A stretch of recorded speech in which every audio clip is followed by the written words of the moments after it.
One of the values I hear often from church leaders is excellence.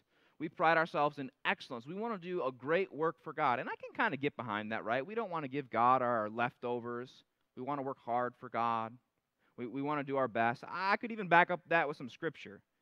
But if we're not careful, I've seen excellence of activity become more valuable than holiness of heart.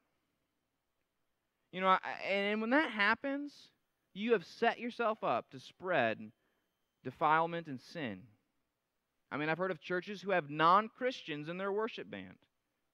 Brothers and sisters, I am sure they are great musicians and great singers. Listen, I listen to the radio.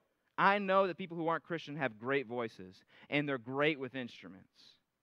But here's what I want to say. No non-believer has ever worshiped God. How could they?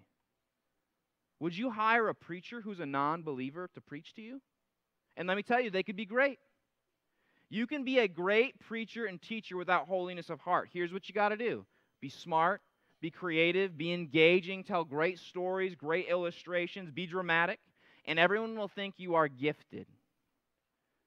But in God's eyes, you're defiled. You can fix things around the church. You could be a good administrator. You could be a good videographer. But in God's eyes, if you don't have holiness of heart, it's just defilement. Because you're not really doing those things for Him.